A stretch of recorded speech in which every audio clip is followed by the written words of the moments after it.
इसके बाद है अगली विचारधारा है महात्मा गांधी जी द्वारा दिया गया अस्ते। तो अस्ते का साधारण अर्थ है दूसरे, अगर साधारण अर्थ अगर जाने तो दूसरों की चीज़ों को बिना अनुमति के नहीं छूना। दूसरे की चीज़ों को बिना अनुमति के नहीं छूना, ये क्या माना जाता है? अस्ते माना जाता। अगर अर्थात अगर अस्ते का अर्थ अगर दूसरे चीज़ों को चीज़ों न चुराना, परंतु यह अस्ते का एक बहुत ही साधारण अर्थ है। मगर विशिष्ट अर्थ में अगर जाने तो वैसी चीज़ को या संपत्ति को नहीं रखना जिसकी आवश्यकता नहीं है। और गांधी जी का अर्थ में भी अस्ते को प्रतिपादित करने के पीछे गांधी जी का जैन धर्म का प्रभाव दिखाई पड़ता है। जैन धर्म के अनुसार से चोरी को भी हिंसा का एक रूप माना जाता है, क्योंकि संपत्ति आदमी से जुड़ी हुई है और संपत्ति का अपहरण करना एक प्रकार से ठीक नहीं। आवश्यकता से अधिक संपत्ति रखना अनुचित है। यहाँ पर ध्यान देने वाली बात यह है, कस्ते का पालन करने का मतलब है कि शोषण का बहिष्कार करना। पूंजीपतियों द्वारा श्रमिकों का शोषण भी हिंसा है। जब गांधी जी अस्ते की चर्चा करते तब उसका तात्पर्य समाज में न शोषण होने से भी है, और गांधी के अनुसार से आवश्यक रूप से कोई वस्तु लेना और रखना भी चोरी के रूप में माना जाता है। कहने का मतलब ये है कि आप किसी भी व्यक्ति को क्या करना नहीं चाहिए, किसी दूसरे की वस्तु को बिना पूछे नहीं रखना चाहिए। अगर बिना पूछे अगर किसी दूसरे व्यक्ति को रखते अगर चोरी करते तो भी वो हिंसा के रूप में जाना जाएगा। इससे समाज में मतभेद की स्थिति उत्पन्न हो सकती है। तो हमेशा क्या करना चाहिए कि कोई किसी भी व्यक्ति को न तो आवश्यकता से ज़्यादा संपत्ति रखनी चाहिए, न किसी दूसरे की वस्तु को क्या करना चाहिए, छूना चाहिए। ये भी एक क्या माना जाता है, इसे हिंसा के रूप में माना जाता है। उसके बाद आता है ब्रह्मचर्य। महात्मा गांधी जी का जो अगला विचार है ब्रह्मचर्य। ब्रह्म का अर्थ ईश्वर और वेद दोनों से है। ब्रह्म का अर्थ ईश्वर और वेद दोनों से है। इस प्रकार से ब्रह्मचर्य का तात्पर्य जो ब्रह्म के साथ निवास करता है। ब्रह्म का मतलब होता है जो ब्रह्मचर्य का अर्थात तात्पर्य यह है कि जो ब्रह्म के साथ क्या करता है, निवास करता है। साधारण अर्थ में इसका तात्पर्य इंद्रिय सुख से वंचित रहना। पुरातन भारतीय परंपरा के अनुसार से किसी भी को 25 वर्ष तक ब्रह्मचर्य का पालन करना होता है। इन 25 वर्षों के काल में उसका विद्या अध्ययन काल होता है। और ब्रह्मचारी ईश्वर, जगत और आत्मा के बारे में ज्ञान प्राप्त करता है। गांधी जी ने ब्रह्मचर्य का व्यापक अर्थ लिया। गांधी जी ने ब्रह्मचर्य का मूल अर्थ सबको याद रखे।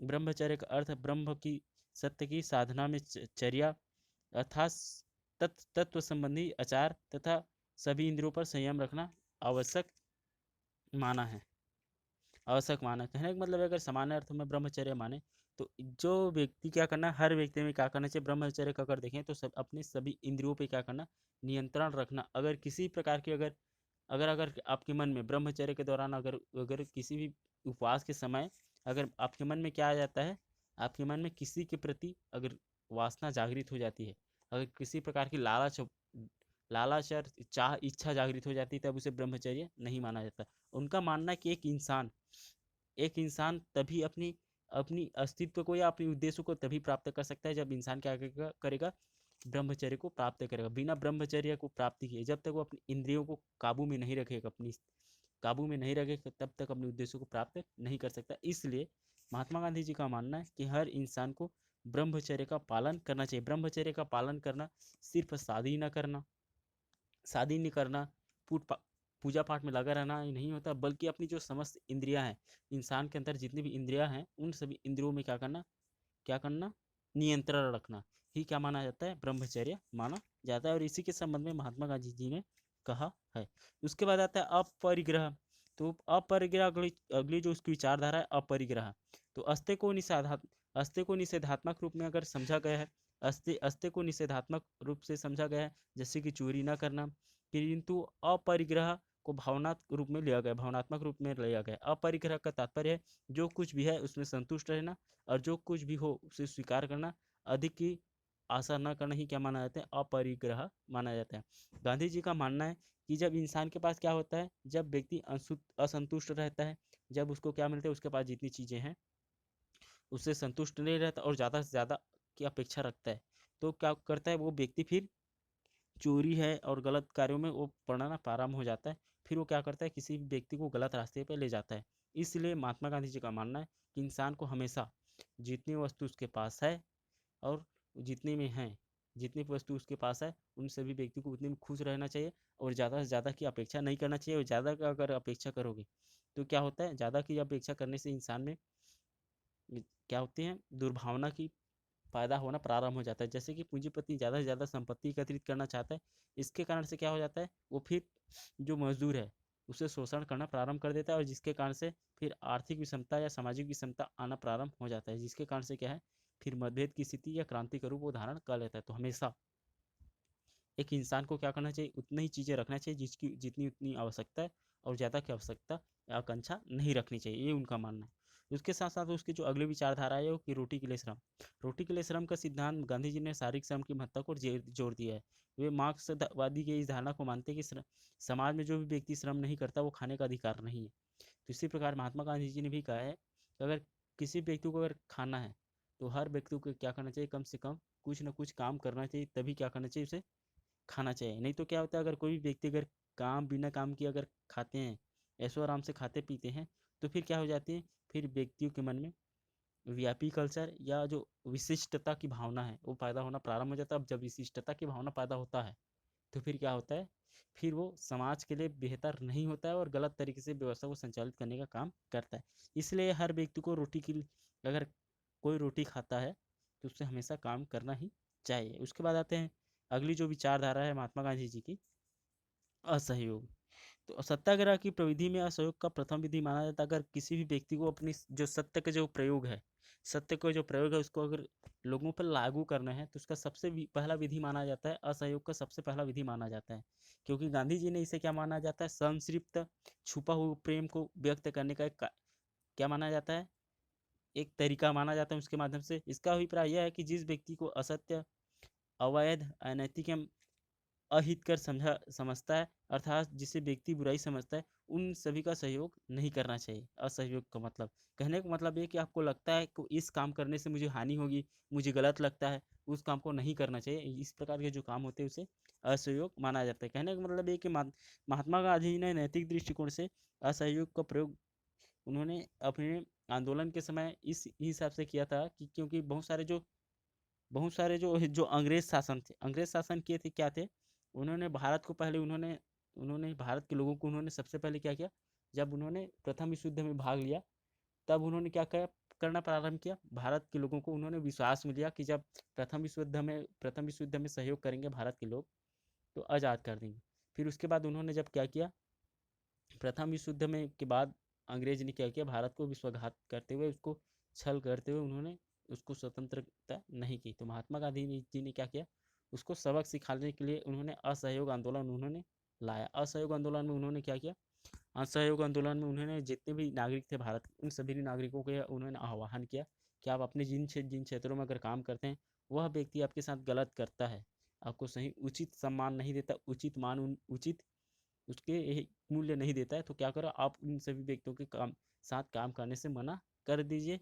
तभी हम क्या कर सकते हैं, अपने उद्देश्य को प्राप्त कर सकते हैं। और महात्मा गांधी जी ने इस अस्त्र को, शांति प्रिय इस अस्त्र को उन्होंने देवास्त्र और स्वर्णिम अस्त्र के रूप में स्वीकार किया। कहने का मतलब एक इससे बड़ा अस्त्र कोई कुछ नहीं है।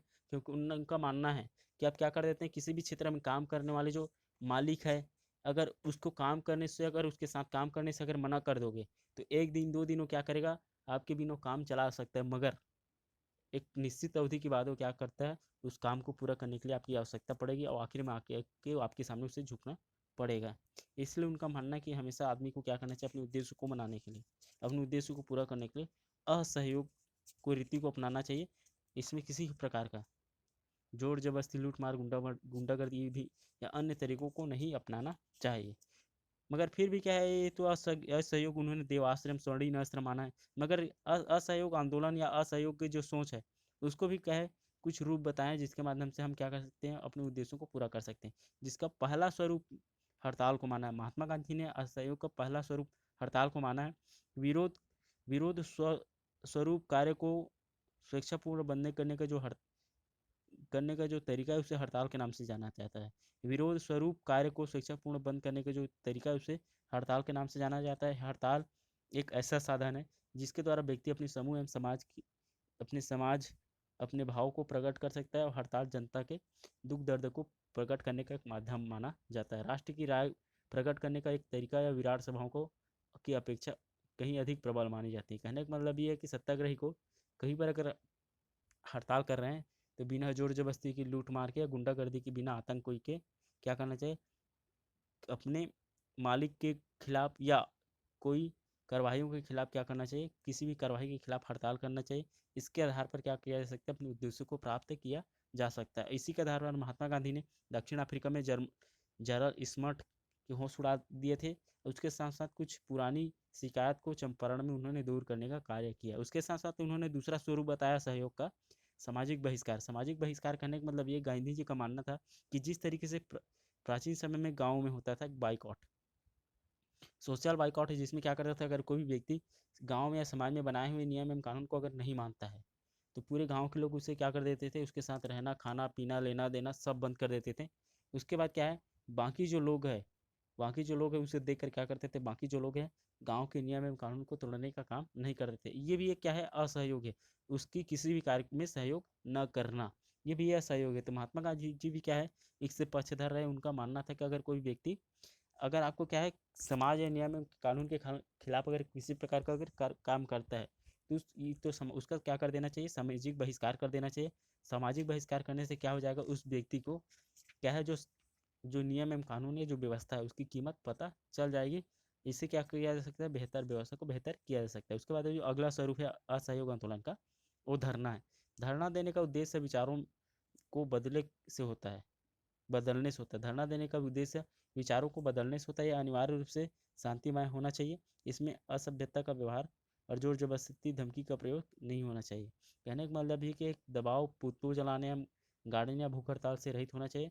गांधी जी के शब्दों में अगर देखें तो शांतिमय धरना उस व्यवसाय का एक दोस्ताना चेतावनी है जिसे सुधारक बुरा समझते हैं। उदाहरण, यदि शराब की दुकानों पर धरना दिया जाए तो शराबी या नारेबाजी को शराब की हानियां बताकर उसे विचारों को बदला जा सकता है। उसके मार्ग में बाधा प्रस्तुत किया जाए तो सज्जनता और सज्जन और मौन प्रयास भी सुधारक कलंकी को बदला जा सकता है। कहने का मतलब है कि धरना एक ऐसा ऐसा ऐसा ऐसा उपाय है जिसके माध्यम से हम क्या कर सकते हैं, किसी भी व्यक्ति के मन में क्या किया जा सकता है, बदला जा सकता है, और इसके आधार पर उसके चरित्र को बदला जा सकता है। कहने का मतलब ये कि जैसे कि धरना में किसी भी प्रकार के जोर जबरदस्ती, धमकी या पुतला जलाना या विभिन्न प्रकार के तरीकों को नहीं अपनाना चाहिए, बल्कि क्या किया जाना चाहिए, हमेशा हमें अपने खिलाफ जो व्यक्ति है उसको क्या करके दोस्ताना माध्यम से क्या किया जाना चाहिए, उनको मन को परिवर्तित करके उससे काम निकलवाना चाहिए। कहने का मतलब इसमें ये बताया गया, अगर कोई किसी व्यक्ति से अगर आपको शराब छुड़ाना है तो उसे मारपीट कर कर उसे शराब नहीं छुड़ाया जा सकता, बल्कि शराब छोड़ने के फायदे और नुकसान के बारे में उसे समझा कर क्या किया जा सकता है, उसको मन को परिवर्तित करके उसे शराब छुड़ाया जा सकता है। इन चीज़ों पे ज़्यादा ध्यान देना चाहिए। उसके बाद आता है जो अगला जो सोच है महात्मा गांधी जी का, हिजरत है। हिजरत हिजरत क्या है, तो हिजरत वह प्रक्रिया है जिसके द्वारा व्यक्ति अपने निवास स्थान छोड़कर दूसरे स्थान चला जाता है। इसका सहारा तब लिया जाता है जब व्यक्ति या जन समूह को अपने आत्मसम्मान छोड़े बिना घरों या गाँव को देश में नहीं रह सकते। कहने का मतलब ये है कि हिजरत का मतलब होता है कि यह हिजरत वह प्रक्रिया है जिसमें मनुष्य क्या करता है, अपनी अगर आत्मसम्मान को खोए बिना अगर चाहता आत्मसम्मान बना रहे तो क्या कर देता है, अपने जहाँ पर आत्मसम्मान नहीं रहता या जहाँ पर कोई इज्जत नहीं करता, सम्मान नहीं करता, वहाँ पर के लोगों को चल दिया जाना चाहिए, वहाँ पर ज़्यादा समय तक रुकना नहीं चाहिए। तो महात्मा गांधी जी भी इसी प्रकार की जो सोच है उसके क्या रहे हैं, पक्षधर रहे। उनका मानना है कि यहाँ पर अगर कोई भी व्यक्ति आपको दबाने या शोषण करने या कुचलने का कोशिश कर रहा है तो वहाँ पर के लोगों को क्या कर देना चाहिए, उस स्थान को दूसरे स्थान चला जाना चाहिए। इस प्रकार का उनका मानना है। और गांधी जी ने आत्मसम्मान से बचाने के लिए 1923 में बारदोली और 1939 में लिम्बाड़ी, जूनागढ़ और विट्ठलगढ़ के सत्याग्रही को अपने घर छोड़ने का उन्होंने आग्रह किया था। उसके बाद आता है सविनय सविनय अवज्ञा। तो सविनय अवज्ञा का अभिप्राय है अनैतिक कानून को भंग करना। यह एक प्रकार की अहिंसक क्रांति है। अहिंसक क्रांति कहने का मतलब जिस प्रकार से 1930 में महात्मा गांधी जी ने क्या किया था, नमक कानून तोड़ा था। कहने का मतलब ये, अगर सरकार द्वारा बनाई गई अगर अगर सरकार द्वारा बनाई गई अगर कोई भी नियम एवं कानून क्या करता है, जनता को अगर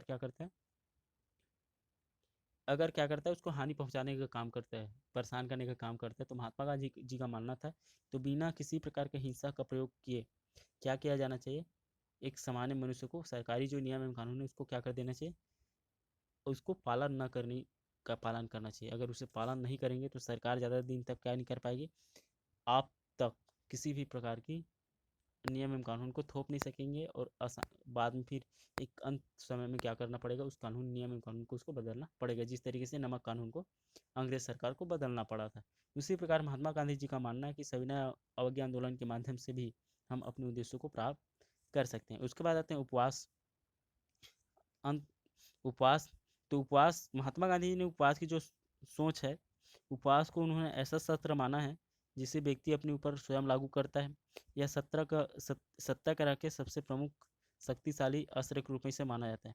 इसके परिणाम भयंकर होने के से इसका प्रयोग बड़ी सावधानी और समझ से करना चाहिए, क्योंकि इसका सहारा तभी लेना चाहिए जब सभी संवैधानिक तरीकाएं, याचिकाएं, प्रार्थना पत्र असफल हो गए हों, क्योंकि ये इसके माध्यम से क्या हो सकता है, ज़्यादातर या उपवास के अगर तरीका या उपवास अगर सामान्य मनुष्य या जिसमें सहन शक्ति या विभिन्न प्रकार की जो शारीरिक कमजोरी है वो अगर वो उपवास करता है तो इससे क्या हो सकता है, उस व्यक्ति को शारीरिक रूप से नुकसान हो जाता है। इसलिए उपवास करते हुए उस समय ये उपवास को एक तो शक्तिशाली अस्त्र माना है, मगर उपवास करते समय हमेशा व्यक्ति को ध्यान देना चाहिए और इसका सहारा तभी लेना चाहिए जब संवैधानिक तरीकाओं, जितने भी संवैधानिक तरीका है वो खत्म हो जाए।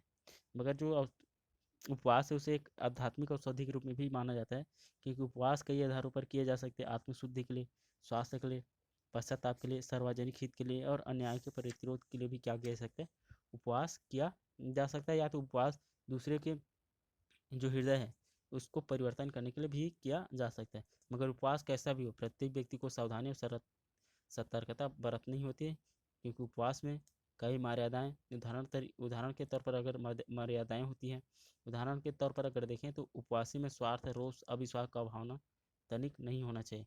उपवासी में धैर्य, दृढ़ता, पवित्रता, एकाग्रता और शांति अद्वितीय होनी चाहिए। अगर व्यक्ति में अगर क्या हो जाता है, अगर उपवास के दौरान अगर व्यक्ति क्या हो जाता है, गुस्सा हो जाता है, किसी के बारे में गलत सोचता है, किसी के बारे में अगर गलत बोलता है, तो उसे क्या नहीं माना जाएगा, उस उपवास को सही नहीं माना जा सकता। उसके बाद आते हैं साधनों का श्रेष्ठता। महात्मा गांधी जी को जो लास्ट विचार है साधनों की श्रेष्ठता, तो महात्मा गांधी जी ने महात्मा गांधी जी ने अपनी जो सत्याग्रह है या जितने भी विचार है उसमें सबसे महत्वपूर्ण चीज़ें, दो चीज़ों पर उन्होंने जोर दिया है। सबसे महत्वपूर्ण दो चीज़ों पर उन्होंने जोर दिया, एक तो साध्य एवं साधन।